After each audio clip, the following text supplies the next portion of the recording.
So I hope you got some practice using the basic drawing tools by drawing the frog and the fly. In this video we are finally going to start learning about animating something. Remember, in these theory lessons you don't need to do anything, so just sit back and relax and let the knowledge enter your brain. Incidentally, if you're finding this video helpful, you could consider having a look at the entire course on Udemy or Skillshare. See the link in the description. So first of all, let's go to our Xsheet, which is, if you remember, our vertical timeline. So anyway, currently we have only one frame, so let's click and drag to make it a bit longer.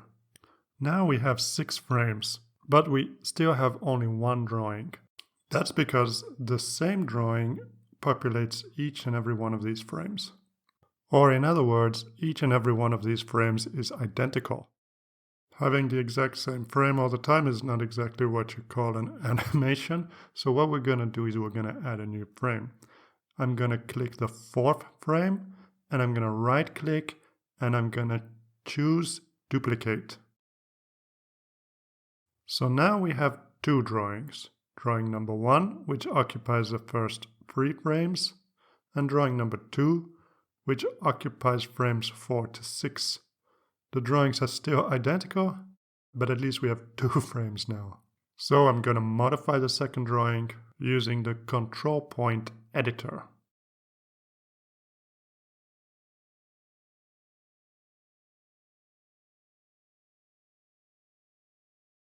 So now when I click on preview, we see that there's a small change. So let's make this Toonz level a bit longer still. We're gonna drag it all the way down to 24 frames. And let's add a new drawing over here on frame 7.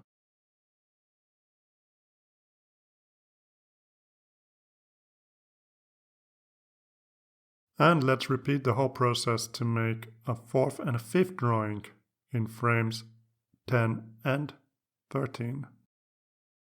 One thing we can do to make our life as animators just a little bit easier is what's called onion skinning.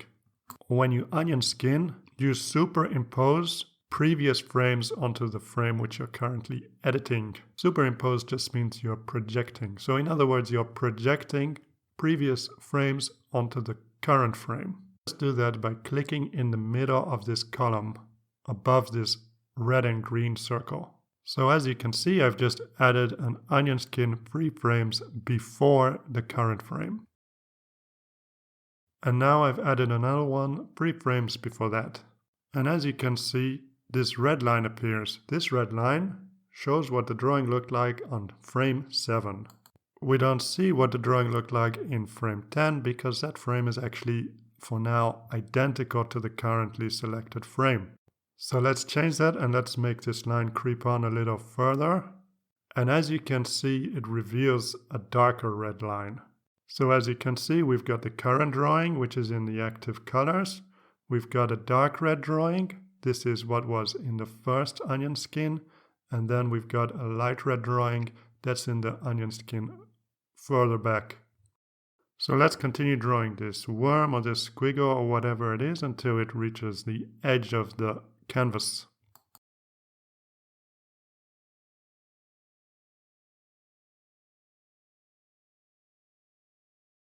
So let's look at the preview.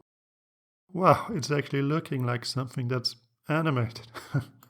So, by the way, onion skinning isn't only for showing past frames, but you can also show future frames.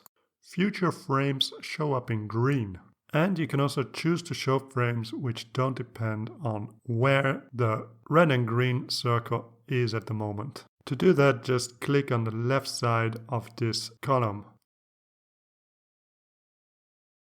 For example, I want to show the first and the last frame, and these show up irrespective of whichever is the current frame I have selected.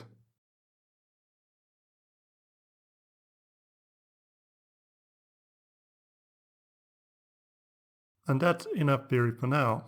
Now we are ready to move on with our practice. So see you in the next video. Bye bye.